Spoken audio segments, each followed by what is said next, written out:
Hello दोस्तों, स्वागत है आपके अपने चैनल पर जहां हम आपके लिए हिंदी के महत्वपूर्ण पाठों को आसान भाषा में समझाते हैं। आज हम क्लास 6 की मल्हार पुस्तक से कविता मातृभूमि पढ़ने वाले हैं, जिसे लिखा है सोहन लाल द्विवेदी जी ने। यह कविता हमारे देश की सुंदरता, महानता और गौरव को दर्शाती है। तो चलिए इसे आसान भाषा में समझते हैं और जानते हैं कि कवि ने इसमें क्या संदेश दिया है। वीडियो को अंत तक जरूर देखें, क्योंकि इसमें हम आपको इस कविता की पूरी व्याख्या, शब्दार्थ और परीक्षा में आने वाले महत्वपूर्ण सवालों के बारे में भी बताएंगे। कवि सोहनलाल द्विवेदी ने इस कविता में भारत देश की महानता, प्राकृतिक सुंदरता और ऐतिहासिक महत्व को बहुत सुंदर तरीके से व्यक्त किया है। वे भारत को अपनी पुण्य भूमि, स्वर्ण भूमि, धर्म भूमि और कर्म भूमि मानते हैं। इस कविता के माध्यम से वे अपने देश के प्रति अपार प्रेम और गर्व प्रकट करते हैं। पहला पद। ऊंचा खड़ा हिमालय, आकाश चूमता है, नीचे चरण तले झुक नित सिंधु झूमता है। व्याख्या। कवि कहते हैं कि हिमालय पर्वत बहुत ऊंचा है, इतना ऊंचा कि वह आँख को छूता हुआ प्रतीत होता है। यह पर्वत भारत की शक्ति और गौरव का प्रतीक है। वहीं दूसरी ओर समुद्र सिंधु इस पवित्र भूमि के चरणों में झुककर अपनी लहरों के माध्यम से हर समय झूमता रहता है। इससे यह प्रतीत होता है कि समुद्र भी भारत के प्रति श्रद्धा प्रकट कर रहा है। हिमालय भारत की रक्षा का कवच है, जो उत्तर दिशा में खड़ा होकर देश की रक्षा करता है। यह संस्कृति, परंपरा और महानता का प्रतीक भी है।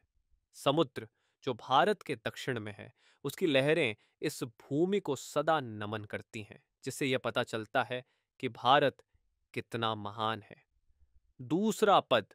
गंगा यमुन त्रिवेणी, नदियां लहर रही हैं, जगमग छटा निराली, पग पग छहर रही हैं। व्याख्या। भारत की गंगा, यमुना और त्रिवेणी सरस्वती नदियां इस भूमि पर शुद्धता और पवित्रता का प्रवाह करती हैं। इन नदियों का जल हमेशा बहता रहता है और इस धरती को सींचता रहता है। इन नदियों की वजह से भारत की सुंदरता अद्भुत हो गई है। इनके जल की मिट्टी में पवित्रता है और यह हर जगह अपनी छटा बिखेरती हैं। गंगा, यमुना और सरस्वती नदियां केवल जल का स्रोत ही नहीं, बल्कि भारतीय संस्कृति और आस्था का केंद्र भी हैं। गंगा नदी को मां गंगा कहा जाता है, क्योंकि यह जीवन दायिनी है। इन नदियों के किनारे प्राचीन सभ्यताओं का विकास हुआ, जिससे भारत को और भी गौरव प्राप्त हुआ। तीसरा पद। वह पुण्य भूमि मेरी, वह स्वर्ण भूमि मेरी, वह जन्मभूमि मेरी, वह मातृभूमि मेरी। व्याख्या। कवि अपने देश को पुण्य भूमि, पवित्र भूमि और स्वर्ण भूमि, सोने जैसी अमूल्य भूमि बताते हैं। वे कहते हैं कि यही वह धरती है जहां उनका जन्म हुआ और यही उनकी मातृभूमि, मां के समान पूजनीय भूमि है। भारत को पुण्य भूमि इसलिए कहा गया है क्योंकि यहाँ कई ऋषि मुनियों, संतों और महापुरुषों का जन्म हुआ, जिन्होंने दुनिया को अहिंसा और ज्ञान का मार्ग दिखाया। इसे स्वर्ण भूमि इसलिए कहा गया है क्योंकि प्राचीन काल में भारत को सोने की चिड़िया कहा जाता था। यहाँ बहुत धन संपदा थी। ये माँ के समान है, क्योंकि जैसे माँ अपने बच्चों की देखभाल करती है, वैसे ही यह भूमि अपने नागरिकों को खाद्य, जल और सुख सुविधाएं प्रदान करती है। चौथा पद। झरने अनेक झरते, जिसकी पहाड़ियों में चिड़ियां चहक रही हैं हो मस्त झाड़ियों में। व्याख्या। भारत की पहाड़ियों में कई सुंदर झरने बहते हैं, जो इस देश की प्राकृतिक सुंदरता को और बढ़ाते हैं। झाड़ियों और जंगलों में पक्षी मस्ती से चहचहा रहे हैं। यह दर्शाता है कि भारत केवल मानवों का ही नहीं, बल्कि पशु पक्षियों का भी सुखद निवास स्थान है। भारत में पहाड़ों की सुंदरता पूरे विश्व में प्रसिद्ध है, जैसे हिमालय, विंध्याचल और अरावली। झरने और नदियां जीवन का स्रोत हैं, जो इस भूमि को उपजाऊ और हरा भरा बनाते हैं। पक्षियों की चहचहाहट प्राकृतिक सौंदर्य का प्रतीक है, जो यह बताती है कि भारत में जीवन कितना आनंदमय है। पांचवां पद। अमराइयाम घनी है, कोयल पुकारती है, बहती मलय पवन है, तन मन संवारती है। व्याख्या। भारत की धरती पर घने आम के बाग अमराइयाम हैं, जहां कोयल अपनी मीठी आवाज में गा रही है।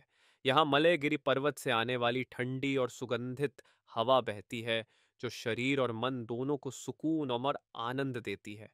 भारत का वातावरण शुद्ध और प्राकृतिक है, जो स्वस्थ जीवन प्रदान करता है। कोयल की मीठी आवाज प्रेम और शांति का प्रतीक मानी जाती है। यहाँ की हवा, मलय पवन तन मन को प्रसन्न कर देती है, जिससे यहाँ के लोग शांतिपूर्ण और खुशहाल जीवन जीते हैं। छठा पद, वह धर्म भूमि मेरी, वह कर्म भूमि मेरी, वह जन्मभूमि मेरी, वह मातृभूमि मेरी। व्याख्या: भारत धर्म भूमि है क्योंकि यहाँ कई महान धर्मों का जन्म हुआ। ये कर्म भूमि भी है जहाँ लोगों ने हमेशा कड़ी मेहनत और परिश्रम किया। ये हिंदू, बौद्ध, जैन और सिख धर्म की जन्मभूमि है। यहाँ भगवान राम, कृष्ण, महावीर, बुद्ध और गुरु नानक ने लोगों को सही रास्ता दिखाया। यह देश शांति और धर्म का केंद्र है, लेकिन जब भी जरूरत पड़ी इसने अपनी रक्षा के लिए युद्ध भी किए। सातवां पद, जन्मे जहां थे रघुपति, जन्मी जहां थी सीता, श्री कृष्ण ने सुनाई वंशी पुनीत गीता। व्याख्या: इस पंक्ति में कवि भारत के महान धार्मिक और ऐतिहासिक व्यक्तित्वों का उल्लेख करते हैं। भगवान श्री राम, रघुपति का जन्म अयोध्या में हुआ, जो सत्य, धर्म और न्याय के प्रतीक हैं। माता सीता का जन्म जनकपुर में हुआ, जो नारी शक्ति और त्याग की प्रतीक है। भगवान श्री कृष्ण ने इस पावन भूमि पर जन्म लिया और गीता का उपदेश दिया, जो आज भी पूरे विश्व में जीवन का मार्गदर्शन करती है।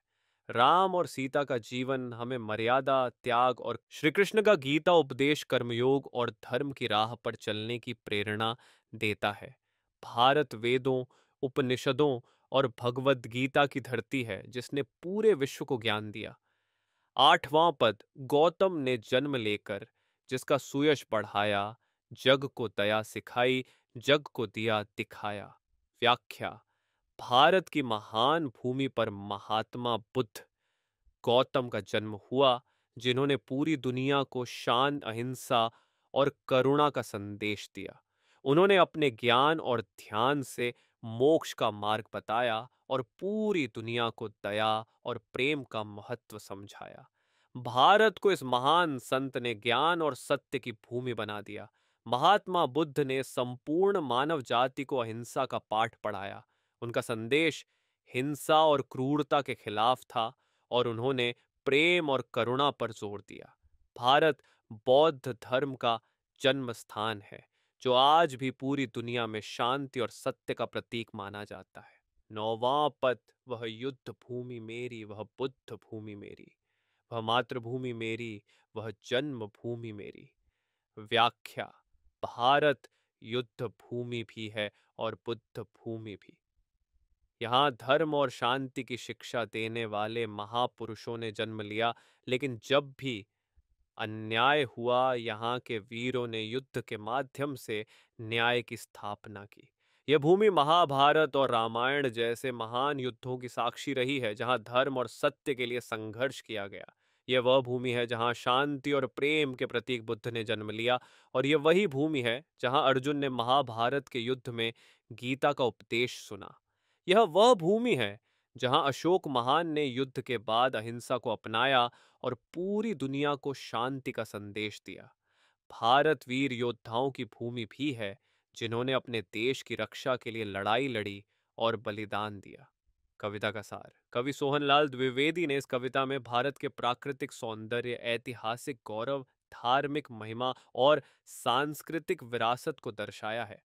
उन्होंने बताया कि भारत केवल एक भूमि नहीं, बल्कि हमारी माँ के समान पूजनीय स्थान है। मुख्य बातें: हिमालय और समुद्र भारत की शक्ति और गौरव का प्रतीक। दो, गंगा, यमुना और त्रिवेणी भारत की पवित्र नदियां जो इस भूमि को पवित्र बनाती हैं। तीन, अमराइयां और पक्षी भारत की प्राकृतिक सुंदरता और समृद्धि। चार, भगवान राम, कृष्ण और सीता भारत की धार्मिक महिमा। पांच, महात्मा बुद्ध भारत की शांति और ज्ञान की परंपरा।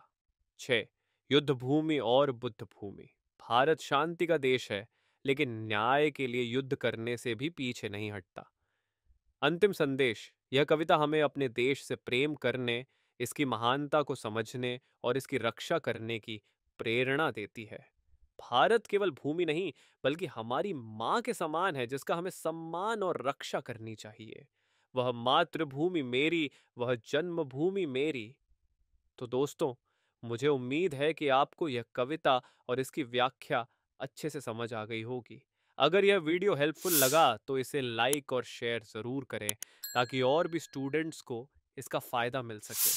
और अगर आप ऐसे ही इजी एक्सप्लेनेशंस चाहते हैं तो चैनल को सब्सक्राइब करना ना भूलें। साथ ही बेल आइकन दबा लें ताकि हमारी अगली वीडियो की नोटिफिकेशन सबसे पहले आपको मिले। आपको यह कविता कैसी लगी? कमेंट में ज़रूर बताएं। Thanks for watching. मिलते हैं अगले वीडियो में।